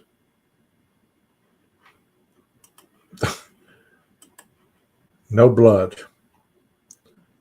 And there's a lot of descriptive things about the stain or the surface. See, we'd heard about these reddish brown things that they did take for testing, such as the one on the pillowcase, the blanket with the covering that was marked a certain way. We didn't hear about all this stuff right here. So see how the only reason I'm going over this is because I'm showing you the very extensive process of investigative tools that they use, and it's just not looking in a room looking for evidence. I know people know that that's not how it happens, but they think that these crimes are solved so easily. Like they're swabbing. Okay, this one came up. Cutting, let's see what that one is. Red brown stain on uncased pillow. That's the one I was talking about. Of the bed. Two separate stains that were cut. Only larger skin stain tested. So they tested that one. And that one came back positive for blood. So that could have been his blood. That could have been somebody else's blood. I'm sure we'll find out. And then there was a mattress cover on the bed in the northeast room. On the edge facing the doorway, brown irregular drip. This was collected and it tested positive for C, which would be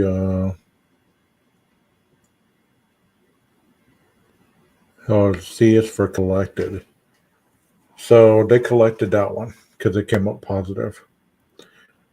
unzips into two pieces, top piece and bottom piece, collected, packaged separately, both marked items. These came back positive for blood. And then everything else that we're looking at did not. And then it goes into the Don Daniels, the reporting officer. This was on 12/30/22. And this is an itemized report of what they collected. And you could go back and look at all this stuff. If you want me to email you this document, I can email you this document. And you can look at it on your own. Because a lot of this stuff was either sent to the lab or was not. So if it wasn't sent to the lab, and then there's the person, 7/12, the date 1/3/22, Don Daniels, her signature, Officer Talbot, transfer to ISP, 1/3/23. So it's very, very detailed. And that is my reasoning for showing you this. Because if any of these things were not here, then chances are they would have been able to have a Franks hearing. Because there would have been procedural misconduct, you know?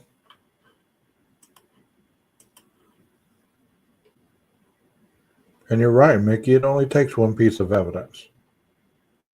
And then it goes into, there's no way I can read all that. Even if I turn this page white, you still cannot read that. Maybe you can, but I can't read those scribbles. On 12/30/22 at approximately 16:09 hour, Judge Gary J. Libberger finds there is probable cause to believe the storage closet labeled G201 in black marker on a wood door located in Building F of Steptoe Apartments may contain items listed as 1 and 5 in the section of items to be seized may be found in the storage unit. Also, he authorizes the search of storage unit labeled G201 located in Building F of Steptoe Apartments. So this was a written out search warrant because they itemized what they were looking for, where they were looking for it, and the location. So he signed it. She signed it. Dated it, hours, and see body camera recording for telephonic application.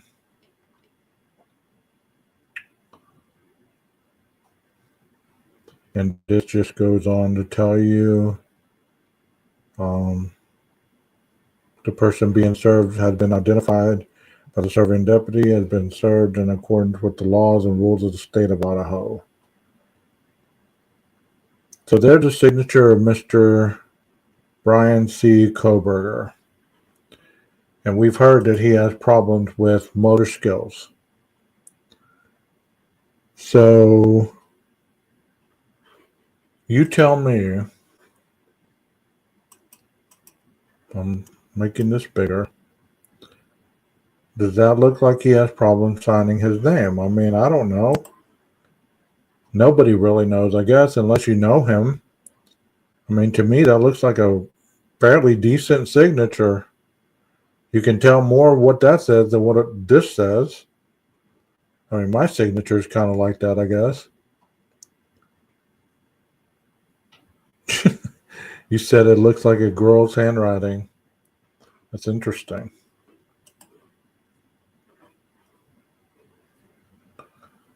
And this goes on to say, you know, he's housed in the Latah County Jail. Let me make this a little smaller. like I said, there's 166 pages of this. So if you want this, email me and I'll email you the document so that you can go through it yourself. This was a consent to enter the apartment and retrieve Washington State University keys, which he had. So this was a consent, and there was no signature. I don't know why this wasn't signed, but what date was this?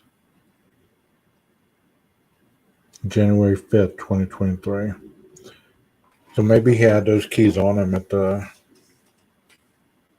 jail, so they didn't have to go and retrieve them at the house.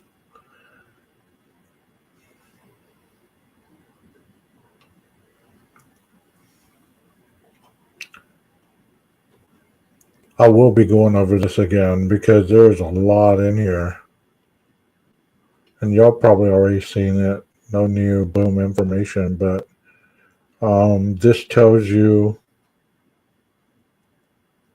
all the items seized under the authority of the search warrant in this matter put no evidence of the criminal activity described in the application for search warrants in this matter, which criminal conduct happened in the state of Idaho. The Washington Law Enforcement Agency assisted the Idaho law enforcement agencies who were there investigating, prosecuting that matter. The items seized are not needed in Washington, but are needed in Idaho as part of the criminal investigation described in the application for the search warrant.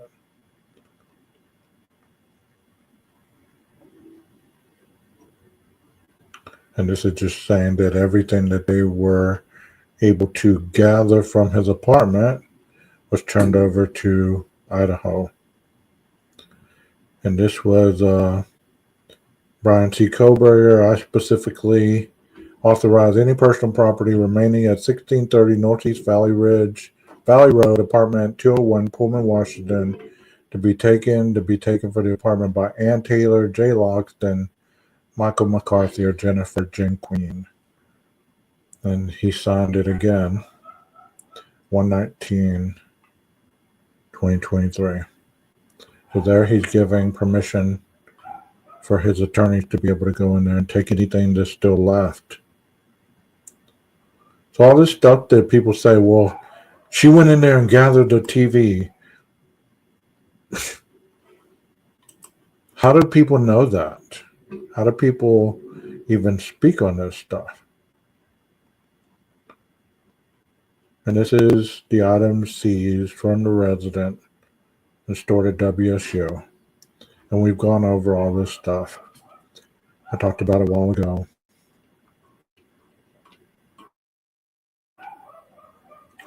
But if I'm going to go over this again, I'm going to go ahead and stop it right there. I want to play one more thing, and then I'll be turning this off.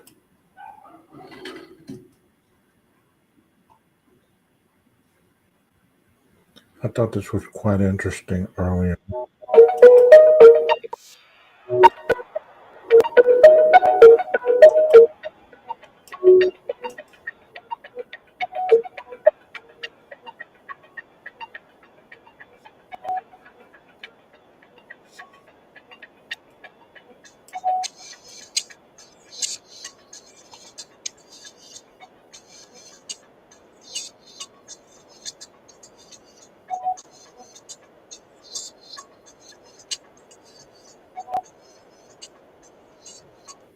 Hold on a second.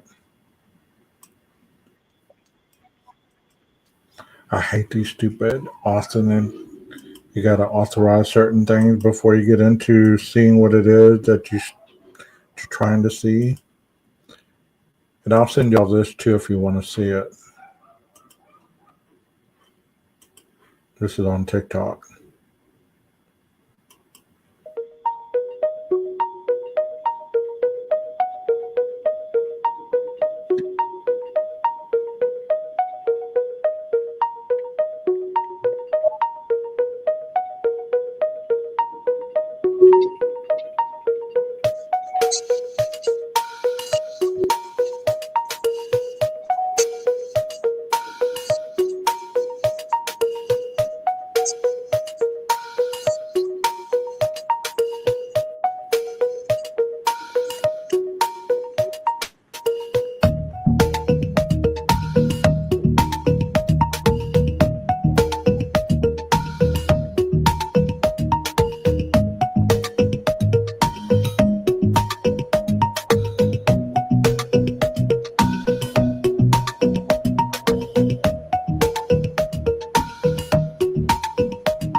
And before I get out of here, I'm gonna say, Leslie, I hope that your husband get to feeling better. I really do.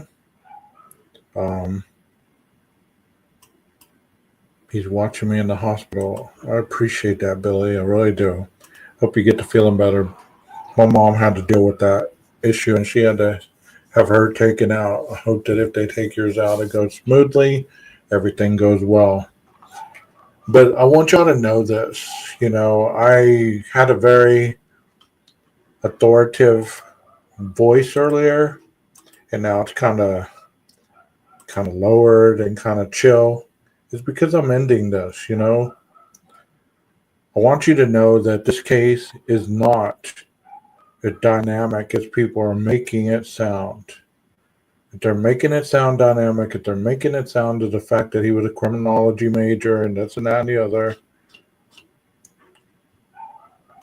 I challenge anybody, and once again, I challenge people to go enroll in school and become a criminal justice major.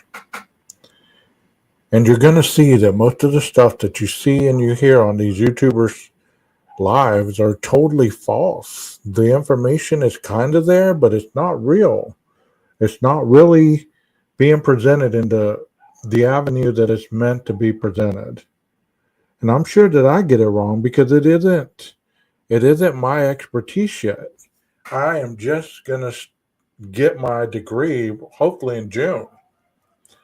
I've been a therapist for 20 plus years, so I've worked in the criminal justice system all this time. Take care, Melissa. I hope your leg gets to feeling better.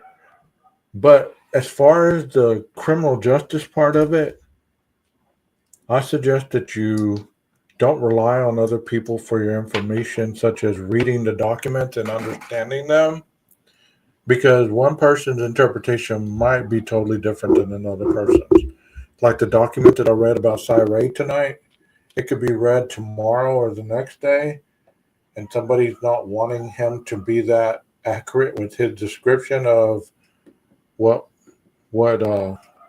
Special Agent Balance had to didn't have as far as what was needed, and they could make it look like Ray was inadequate. I mean, we're going to hear from Balance, and he's going to have a rebuttal, I'm sure.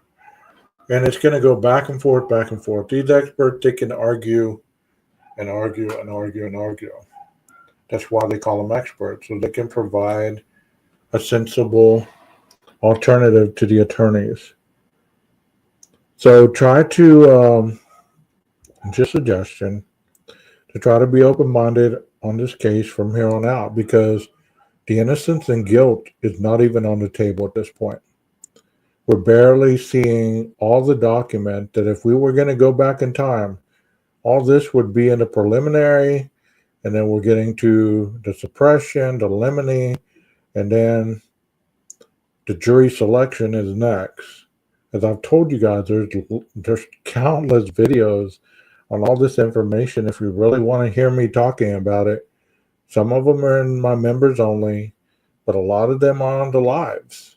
You just have to dig a little bit, and you'll find exactly what I'm talking about today, because I've already talked about it. And I guess that's why it's so agitating, because when you talk about something and people don't even take the time to listen to what you're saying, kind of like I've done knife videos on my page. I've shown people being stabbed and how quickly the blood goes out of the body and all this stuff.